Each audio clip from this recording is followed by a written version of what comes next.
हम लोग पढ़ रहे हैं द लास्ट लेसन, बताया था ना, the first lesson is the last lesson. इस पाठ में देखो बेटा, कोई भी पाठ आप पढ़ते हो तो उसमें आपको कुछ न कुछ सीख मिलती है। देखो इसी पाठ में अभी थोड़ी देर पहले जो हमने आज पढ़ाएंगे, इस थोड़ी देर बाद, उसमें यह है, थीम क्या है जो आज पढ़ाएंगे, काल करे सो आज कर, आज करे सो अब, पल में प्रलय होएगी, बहुरी करोगे कब। ठीक है, तो हर पाठ, कोई भी पाठ, कक्षा 1 से आज तक जितने पाठ आपने पढ़े होंगे उसमें आपको कुछ न कुछ सीख अवश्य मिलेगी। और अध्यापक का यह काम है कि वह केवल आपको पाठ ही न पढ़ाए बल्कि उस पाठ की जो थीम है वो समझाए। ठीक है, तो इसके पहले हमने पढ़ा था, उसी समय लेखक को यह पता लगा कि उसके गुरुजी यम हेमेल उस दिन विशेष प्रकार का कपड़ा क्यों पहन गया था। वह महोदय विशेष प्रकार का कपड़ा फ्रेंच के अंतिम पाठ के सम्मान में पहन गया था, क्योंकि विशेष अवसरों पर वह विशेष प्रकार का कपड़ा पहनते थे। उसी समय लेखक को यह पता लगा कि कक्षा के पीछे वाली बेंच पर गांव के बूढ़े बुजुर्ग आकर के क्यों बैठे। वह सभी बहुत दुखी थे, उनके चेहरों पर दुख की धारा दौड़ रही थी, कारण कि वह कभी स्कूल गए नहीं, अशिक्षित है। तो उसी समय लेखक ने यह जाना कि ये गांव वाले जो यहाँ आकर के बैठे हैं, यह उनके गुरुजी यम हेमेल के 40 साल की वफादार सेवा के प्रति धन्यवाद देने के लिए, और वह सभी अपने देश के प्रति आदर और सम्मान प्रकट करने के लिए वहां उस सीट पर आकर के बैठे। ठीक है बेटे, इतना हम पढ़ाए थे, इसको सुनो एक बार फिर, यानी कि पढ़ा चुके। लैंग्वेज देखो बेटा, in the meantime the writer came to know why his teacher M Hamel had put on a special type of dress on that day. He had put on the special type of Sunday dress on that day in the honor of the last lesson of the French. In the honor of the last lesson of the French. In the meantime, the writer understood why the old villagers were sitting at the back benches of the class. They were very sorry. They had become the farm of sorrow, sadness and grief. The current of sorrow, sadness and grief was running at their faces because they had never gone to school more. In this way, they were trying their best to thank the faithful service of his teacher named Yamamel for 40 years. In this way, they wanted to pay honor and respect to the country that was not their own, जो उनका नहीं था. The fact came to know. The writer came to know the fact. लेखक इस सच्चाई के बारे में जाना. तब क्या हुआ बेटा, ये भी पढ़ा चुके. जिस समय लेखक यह सारी बातें सोच रहा था, उसी समय उसने अपने अध्यापक की जुबानी अपने नाम को सुना, क्योंकि यह अब उसकी बारी थी अध्यापक के द्वारा पूछे गए प्रश्नों का जवाब देने के.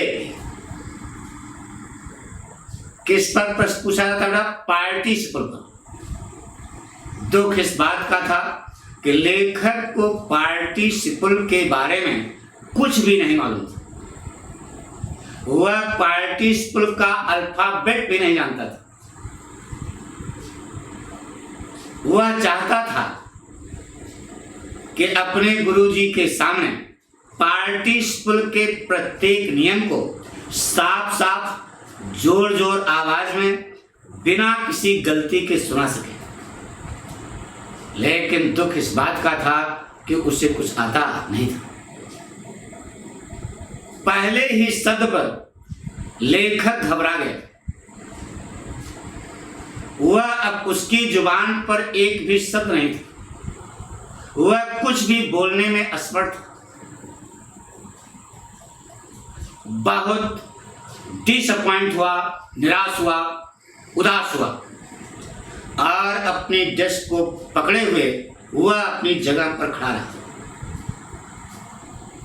वह अपने दोस्तों के सामने अपना चेहरा दिखाने काबिल नहीं था। इतना ज्यादा शर्मिंदा था कि वह अपना चेहरा दिखा भी नहीं सकता था।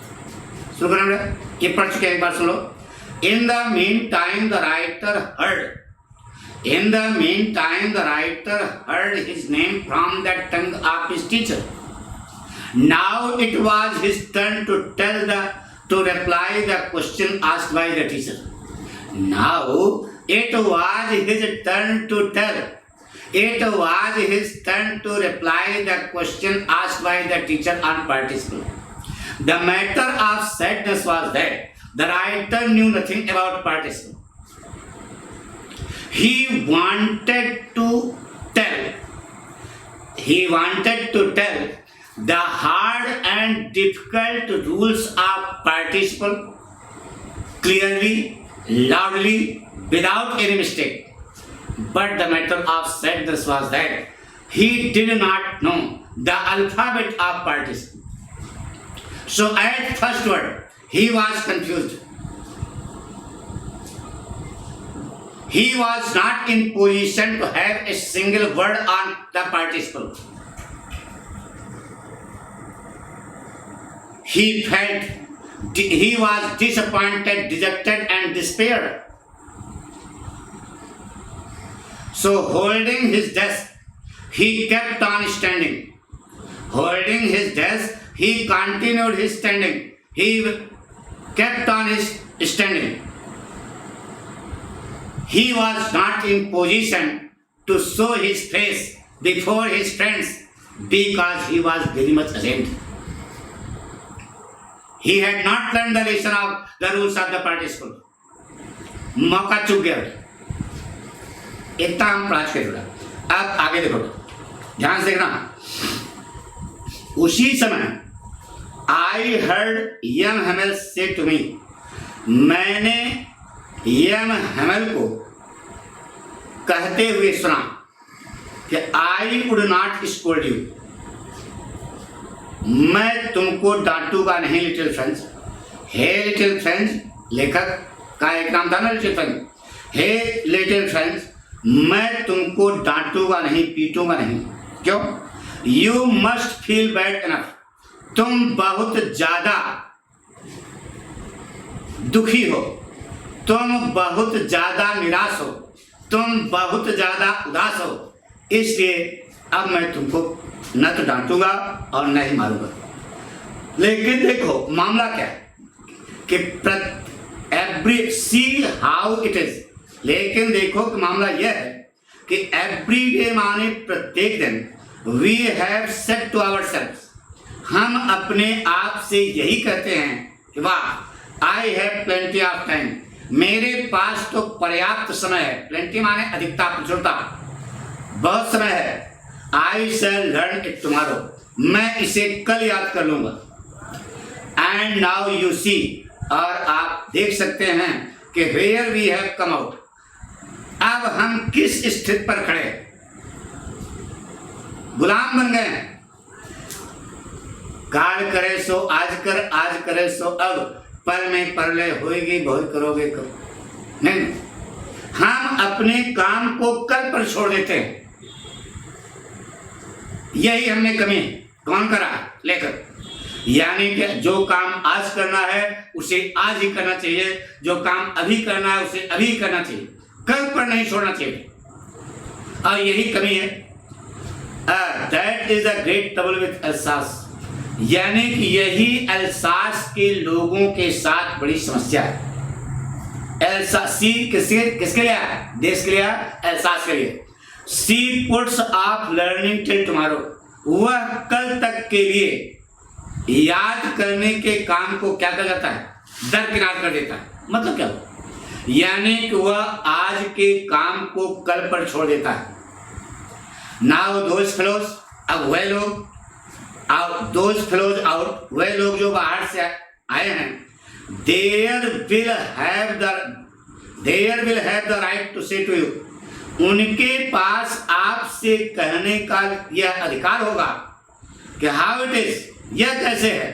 You pretend to be Frenchman, तुम लोग फ्रांसीसी अपने आप को बनाने का ढोंग रचते हो। प्रिटेंड माने ढोंग रचना। And at you can neither speak nor write your own language, और वास्तविकता यह है फिर भी न कि तुम अपनी भाषा बोल सकते हो और न ही लिख सकते हो। But you are not the worst poor French, हे लेखक महोदय, हे छोटे फ्रेंच, तुम इसके लिए दोषी नहीं हो। तुम ही केवल इसके लिए दोषी नहीं हो। We have all a great deal to reproach ourselves with, reproach माने दोषी होना, यानी कि हम सभी लोग खुद इसके जिम्मेदार हैं, हम सभी लोग खुद इसके दोषी। कुछ समझ शुरू करें, ध्यान सुनो। उसी समय लेखक ने अपने ऐसे बोलो, लेखक के चेहरे पर उदासी, निराशा को देखकर अध्यापक महोदय ने कहा कि बेटा मैं तुमको न तो डांटूंगा न तो मारूंगा, क्योंकि तुम खुद ही बहुत दुखी हो। लेकिन मामला यह है कि हम लोग, यानी कि हम अल्सास के लोग, अपने आप को रोज समझाने की कोशिश करते हैं कि हमारे पास पर्याप्त समय है, हम कल अपना पाठ याद कर लेंगे। ये सोचते हैं, लेकिन दुख इस बात का है कि यही सोचने का परिणाम है कि हम लोग इस स्थिति पर आ गए कि हम गुलाम बन गए। जर्मन के लोगों ने हमको गुलाम बना लिया। यही अल्सास के लोगों के साथ टर्बुलेंस है, यानी ट्रबल है, यही समस्या है। हम लोग कल पर अपने काम को टाल देते हैं, नहीं करना चाहिए। काल करे सो आज कर, आज करे सो अब, पल में परले होएगी भोर करोगे कब। अब वे लोग जो बाहर से आए हैं, यानी जो जर्मन वाले यहाँ पे आए हैं, उनके पास यह कहने का अधिकार होगा कि तुम लोग तो फ्रांसीसी बनने का ढोंग रचते हो, तुमको तो खुद अपनी भाषा न तो लिखनी आती है, न तो बोलनी आती है, न पढ़नी आती है। लेकिन हे लेखक महोदय, हे फ्रेंड्स, तुम ही इसके दोषी नहीं हो। हम अल्सास के रहने वाले जितने लोग हैं, सब लोग इस बात के दोषी हैं। क्योंकि हम अपने काम को सही समय पर नहीं करते। हम अपने काम को कल के लिए टाल देते हैं। नहीं टालना चाहिए, यही पाठ सीखते रहो। चलो बेटा शुरू करें। तो लैंग्वेज को Seeing the disappointed, despair and dejected face. Language को Seeing the disappointed, despair and dejected face of the writer, young Hammer said that he would neither scold nor beat him, because he himself was very sad. But the matter is that we people of Alsace try our best to convince ourselves that we have sufficient time to do our work. So we do not learn our lesson in time. We leave to complete our work for the next day. The result is that we are standing on the stage where we have been enslaved by the German people. That is the weak point for the people living all over Alsace. That is a great trouble with the people of Alsace. The people of Alsace leave to complete their job till tomorrow.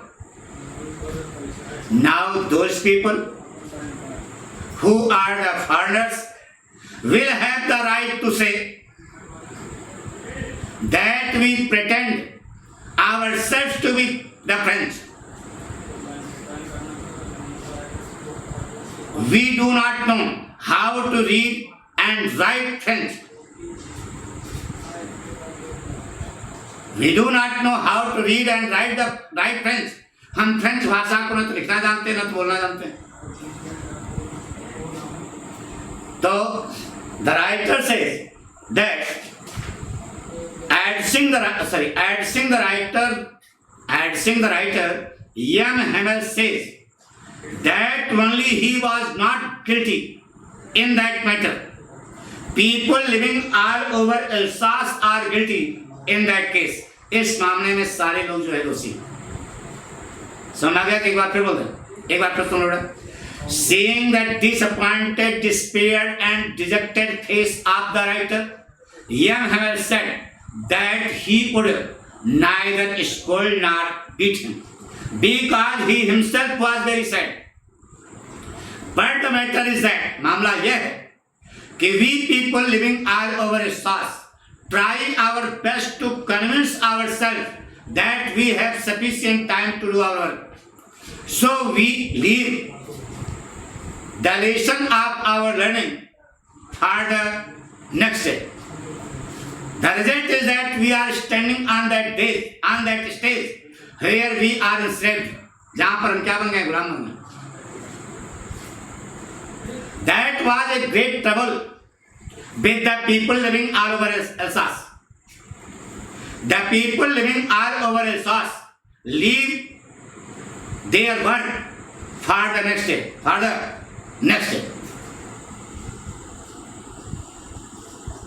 Now those people who are the foreigners will have the right to say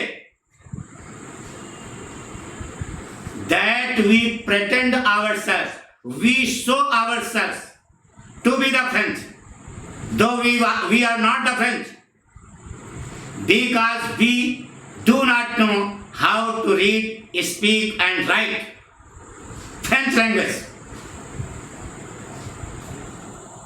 So adding the writer, Jan Hamel says that only he was not guilty in that matter. People living all over Alsace are the guilty in that case. So we are enslaved. इसलिए हम क्या बन गए, गुलाम बन गए. ये road आप आगे. लेखक को संबोधित करते हुए यम हमें अपना कथन जारी रखते हैं. वह कहते हैं कि सुनो, तुम्हारे माता, your parents were not anxious enough to have you learn. तुम्हारे माता पिता तुम्हारी शिक्षा के बारे में ज्यादा चिंतित नहीं थे. तुम्हारे माता पिता तुम्हें शिक्षित ही नहीं करना चाहते थे. असल में they prefer to put you to work. वह चाहते थे कि तुम काम करो ऑन ए फार्म, यानी खेती में, आर एट द मिल्स, अथवा किसी मिल में जाकर के काम करो. so as to have a little more money, ताकि थोड़ा और पैसा आ सके। यानी तुम्हारे माता पिता तुमको पढ़ाना ही नहीं चाहते थे,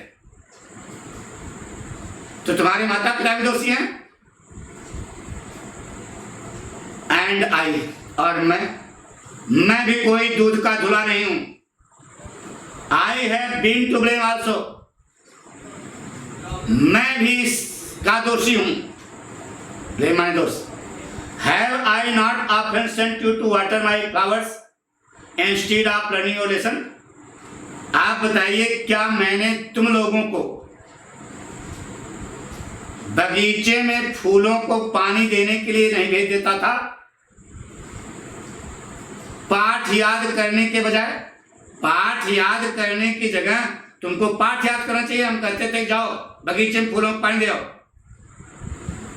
and when I wanted to go fishing, और जब मैं मछली पकड़ने के लिए जाना चाहता था, तो did I not just give you holiday? क्या मैं तुम लोगों को छुट्टी नहीं दे देता था? तो बेटा तुम ही दोषी नहीं हो लेखक महोदय, फ्रेंच महोदय। इन सारे दोषों के लिए हम सभी लोग अपराधी हैं। तुम्हारे माता पिता जितने नागरिक हैं, मैं अध्यापक हूं, मैं भी दोषी हूं। क्लियर हो? तो अपनी बात को कल पर, अपने काम को कल पर न छोड़ना। जितना आपको पढ़ाया जाता है रोज पढ़ते रहना। इम्तहान हो भी सकता है, मान लो इस साल नहीं हुआ तो अब समझ आया, पहले पाठ सीख रहा है। अरे बहुत समय जब इम्तहान आएगा तो देखेंगे, बहुत सारे लड़के यही सोच रहे हैं। लेकिन ऐसा बच्चा फिर बाद में होगा कि फिर प्रॉब्लम ही प्रॉब्लम है। इसलिए अभी से जुड़ जाओ। पढ़ते हो तो ज्ञान के लिए, तो ज्ञान मिला करें। हमको अपने काम को कल के लिए नहीं छोड़ना चाहिए। सीख मिली? आइए लैंग्वेज गुड, जो अंग्रेजी बोलना नहीं समझे। लेखक को संबोधित करते हुए एम हेमेल कहते हैं कि तुम्हारे माता पिता तुमको शिक्षित ही करना नहीं चाहते थे। वह तुमको खेत में अथवा मिल पर काम करने के लिए भेजना ज्यादा पसंद करते थे। लिखा ना प्रेफर, ताकि थोड़ा और पैसा आ सके। तो हे लेखक महोदय, तुम ही इस बात के अपराधी नहीं हो, मैं भी अपराधी हूं। लेखक खुद अपने आप को स्वीकार करता है कि मैं भी इसके लिए दोषी हूं। लेखक कहता है कि लेखक नहीं, अध्यापक महोदय कहते हैं कि मैं तुम लोगों को बगीचे में फूलों को पानी देने के लिए कहा करता था पाठ याद करने की जगह। जिस दिन मुझको मछली पकड़ने जाना होता था, मैं तुम लोगों को स्कूल में छुट्टी डिक्लेयर कर देता था। तो भैया इन सब के लिए मैं भी क्या हूं? जिम्मेदार। आई document language order addressing the writer, addressing the writer, the easy guy, sorry, addressing the writer, the teacher M. Hamel says, language order addressing the writer, the teacher M. Hamel says that his parents did not want him to be educated. They wanted to send him to work on the farm or at the mill so that a little more money might be earned. So that a little more money might be earned. So addressing the writer, addressing the writer, the teacher says that only he was not guilty in that case. He himself was guilty in this matter. He himself blamed over himself. He blamed over himself. He says that he had sent them. He had sent them to water the flowers in the garden instead of learning their lesson. He would declare the holidays in the school when he wanted to go for fishing. So he himself was guilty in this matter. So इस मामले में वह भी क्या है, अपराधी है. कुछ समझ एक बार फिर बोल दें, सुन लोगे? लैंग्वेज ऑर्डर हमने आपको बताया addressing the writer. The AG Gardner says that his parents did not want him to be educated. They wanted to send him to work on the farm or at the mill so that a little more money might be earned. The writer, adding the writer, the teacher says that only he was not guilty in that case. The teacher admits himself that he was also guilty in that matter. He would ask them to go and water the flowers in the garden instead of learning their lesson. He would declare the holidays in the school when he wanted to go for fishing. It means the teacher himself was guilty in that case. So, adding the writer, the A.G. Gardner says that every citizen living all over Alsace are responsible for the mistake, for the guilt. इस अपराध के लिए सभी लोग क्या है जिम्मेदार. Thank you बेटा, आज के ना दो सुनना है ना, बाकी कल ठीक.